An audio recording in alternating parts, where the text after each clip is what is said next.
warahmatullahi wabarakatuh. Kembali lagi bersama saya di channel Bonsai Gembong. Oke teman-teman bonsai, sebelumnya sudah saya ucapkan terima kasih ya untuk teman-teman yang selalu menyimak mensupport di video saya. Mudah-mudahan video saya sebelumnya bermanfaat dan menginspirasi untuk teman-teman semua.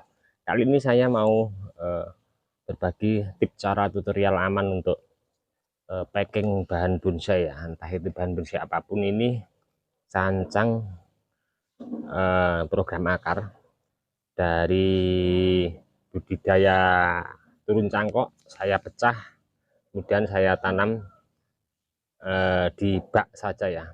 Programnya saya di bak, terus saya taruh di atas tanah, akarnya turun ke bawah. Saya lakukan beberapa proses. Ini saya mau memberikan teknik untuk cara packing amannya. Ini saya ikat begini. Pertama saya bikin separuh dulu pembungkus kardusnya. Saya belum kasih penutup atas sama samping. Jadi ini bawahnya saya ikat ya, ke bawah saya lubangi. Nah, seperti ini. Nah, ini aman ya, kita balik begini tidak jatuh ke bawah ya. Nah, tinggal nanti kita membuat penutup di sininya. Oke, ini sudah saya bikin seperti ini. Untuk penutupnya berbentuk L, tinggal kita menutupkan begini ya. Nanti kita kancing pakai lakban, biarpun kita nanti pemasangan lakbannya gini aman ya, karena di sini mengikatnya kuat, terbalik pun nggak jatuh ya. Saya mau lakukan untuk pengancingan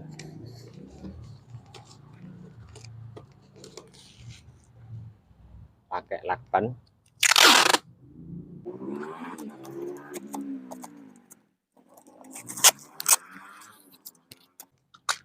Di video saya sebelumnya sebenarnya sudah saya pernah berbagi, tapi yang palet ya, pakai palet apa kayu, karena bahannya ukurannya tentunya lain-lain ya.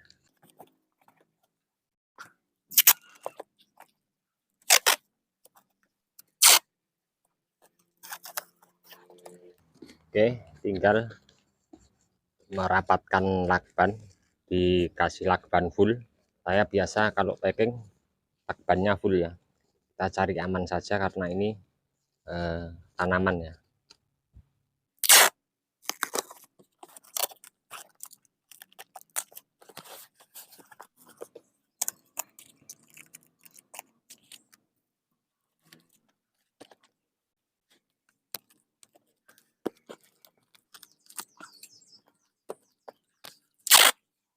Oke teman-teman semua, selesai ya kali ini. Ini aman ya, kita mau balik begini, terus pengikat rapiahnya tadi kelihatan, sekarang sudah saya tutup pakai lakban. Di video saya sebelumnya untuk packing yang untuk pakai palet kayu, nanti bisa disimak untuk teman-teman, atau nanti bisa komen-komen di bawah deskripsi untuk cara packing untuk nanti bahan yang besar.